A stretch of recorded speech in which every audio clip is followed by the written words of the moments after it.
சமீபத்துல அதிபர் Donald Trump போட்டிருந்த ரெசிப்ரோக்கல் டாரிஃப் பத்தி நம்ம எல்லாருமே தொடர்ந்து பேசிட்டு வரோம். ஆனா இதெல்லாம் நடக்கிறதுக்கு முன்னாடி கடந்த மார்ச் மாசத்தினுடைய இறுதியில ஆப்பிள் நிறுவனம் இந்தியா, சைனா உள்ளிட்ட நாடுகள்ல உற்பத்தி செஞ்ச அவங்களோட ப்ராடக்ட்ஸை யூஎஸ்க்கு எடுத்துட்டு போயிருக்காங்க. அதுக்கு காரணம் என்ன அப்படின்னு நம்ம எல்லாருக்குமே தெரிஞ்சிருக்கும். இந்த டாரிஃப்னால வரப்போற அந்த எக்ஸ்ட்ரா வரியை குறைக்கிறதுக்காக தான் இந்த ஒரு மூவ் நடந்திருக்கு அப்படின்னே புரிஞ்சுக்கலாம். இந்த ரெசிப்ரோக்கல் டாரிஃப்னால ஆப்பிள் நிறுவனம் எப்படி பாதிக்கப்படுறாங்க, இந்தியா, சைனால இருக்கக்கூடிய அவங்களோட மேனுஃபேக்சரிங் யூனிட்னால ஆப்பிள் நிறுவனத்துக்கு ஏதாவது பாதிப்பு வரப்போகுதா, இல்ல இந்திய கஸ்டமர்ஸ்க்கு இதனால ஏதாவது பாதிப்பு வரப்போகுதா, இவங்க இதை எப்படி சமாளிக்க போறாங்க அப்படிங்கறதெல்லாம் தான் இந்த வீடியோல டீடைலா பார்க்க போறோம். ஆப்பிள் நிறுவனத்தை பொறுத்த வரைக்கும் அவங்களோட ஐபோன்ஸ், ஏர்பாட்ஸ் மாதிரியான பொருட்களுக்கு இந்தியா, யூஎஸ் உள்ளிட்ட இடங்கள்ல பெரிய மார்க்கெட் இருக்குன்னே சொல்லலாம். இந்த கண்ட்ரிகளை தாண்டி உலகம் முழுக்க இவங்களோட ப்ராடக்ட்டுக்கு பெரிய டிமாண்ட் இருக்கு அப்படின்னே சொல்லலாம். அப்படி இருக்கும் பட்சத்துல சில நாட்களுக்கு முன்னாடி அமெரிக்க அதிபர் Donald Trump reciprocal tariff announce பண்றாரு. அதுல முக்கியமா குறிப்பிடுறது என்ன அப்படின்னா, எல்லா நாடுகளுக்கு மேலேயும் குறைஞ்சபட்சம், அதாவது மினிமம் 10% டாரிஃப் அப்படிங்கறத இம்ப்ளிமெண்ட் பண்றாரு. ஒவ்வொரு நாடுகளுக்கும் ஏத்த மாதிரியான அந்த டாரிஃபையும் அனௌன்ஸ் பண்றாரு.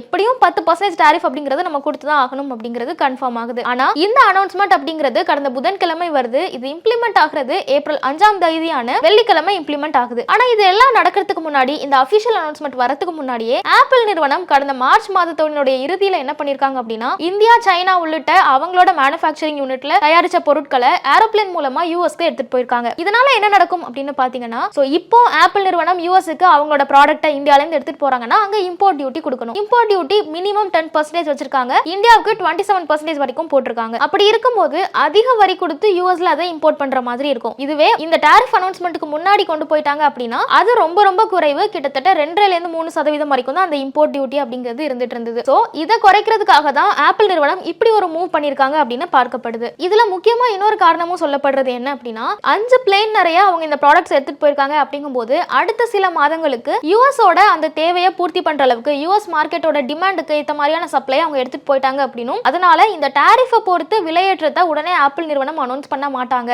ஏன்னா அவங்க கிட்ட ஸ்டாக் இருக்கு. சோ அந்த ஸ்டாக்கை தான் அவங்க சேல் பண்ணுவாங்க. டாரிஃப் இம்ப்ளிமெண்டேஷனை பொறுத்து உடனே விலை ஏறதுக்கான வாய்ப்புகள் சுத்தமா இல்ல அப்படின்னும் பார்க்கப்படுது. ஆப்பிள் நிறுவனத்தினுடைய சப்ளை அப்படின்னு பார்க்கும்போது இந்தியா அவங்களுக்கு மிகப்பெரிய ஒரு கன்சியூமரா இருந்துட்டு இருக்காங்க. இந்தியர்கள் பலரும் ஆப்பிள் ப்ராடக்ட்டை பயன்படுத்துறாங்க. அப்படி இருக்கும் பட்சத்துல இந்தியா, சைனா அவங்களோட மேனுஃபேக்சரிங் யூனிட்ல உற்பத்தி செய்யற பொருட்களை அவங்க உள்நாட்டிலேயே விற்பனை செய்வாங்க. அப்படி இருக்கும்போது இந்தியர்களுக்கும் பெருசா விலை ஏறதுக்கான வாய்ப்புகளும் இல்ல. இப்போ ஒரு சில மாதங்களுக்கு கேட்டர் பண்ற அளவுக்கு அவங்க ப்ராடக்ட்டை யூஎஸ்க்கு எடுத்துட்டு போயிட்டாங்க அப்படின்னு நம்ம பாக்குறோம். அதுக்கப்புறமா என்ன பண்ணுவாங்க அப்படின்னு யோசிக்கும் போது ஆப்வியஸா இந்தியா, சைனால தயாரிக்கிற பொருட்களை தான் அவங்க யூஎஸ்க்கு எடுத்துட்டு போகணும். அப்படி இருக்கும் பட்சத்துல ஆப்பிள் நிறுவனத்தினுடைய ஸ்ட்ராட்டஜி என்னவா இருக்கும் அப்படின்னு பார்த்தோம்னா, சைனால உற்பத்தி பண்றதை விட இந்தியால உற்பத்தி பண்ணாங்கன்னா யூஎஸ்க்கு எடுத்துட்டு போகும்போது அவங்களுக்கு வரி கண்டிப்பா குறையும். சைனால 54% டாரிஃப் இருக்கு, இந்தியால 27% தான். சோ கம்பேரிட்டிவ்லி இந்தியால இருந்து எடுத்துட்டு போறது அவங்களுக்கு லாபமா இருக்கும். அப்படி இல்லனா அவங்களோட சப்ளை செயினை அவங்க எப்படி எல்லாம் லிங்க் பண்ண முடியும் அப்படின்னு பாப்பாங்க. உதாரணத்துக்கு சைனால ஒரு ப்ராடக்ட் வந்து உற்பத்தி ஆகுது அப்படின்னா அதை இந்தியாவுக்கு கொண்டு வருது, இந்தியால இருந்து அதை யூஎஸ்க்கு எடுத்துட்டு போறது, இந்த மாதிரி அவங்க சப்ளை செயினை லிங்க் பண்றதுக்கான பாசிபிலிட்டிஸும் நிறைய இருக்கு. அதே மாதிரி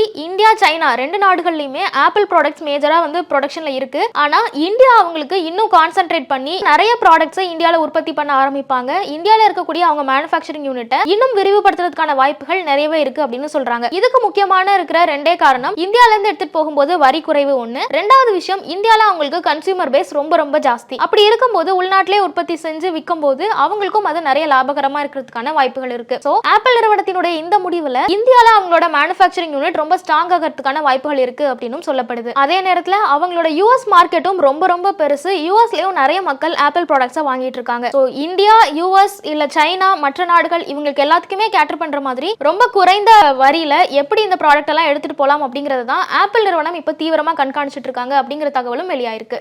மேலும் ஈடி தமிழ் சேனல்ல வரப்போகும் பிசினஸ் மற்றும் அது ரிலேட்டடான வீடியோவை பார்க்க உடனே கீழே இருக்க சப்ஸ்கிரைப் பட்டனை கிளிக் பண்ணுங்க.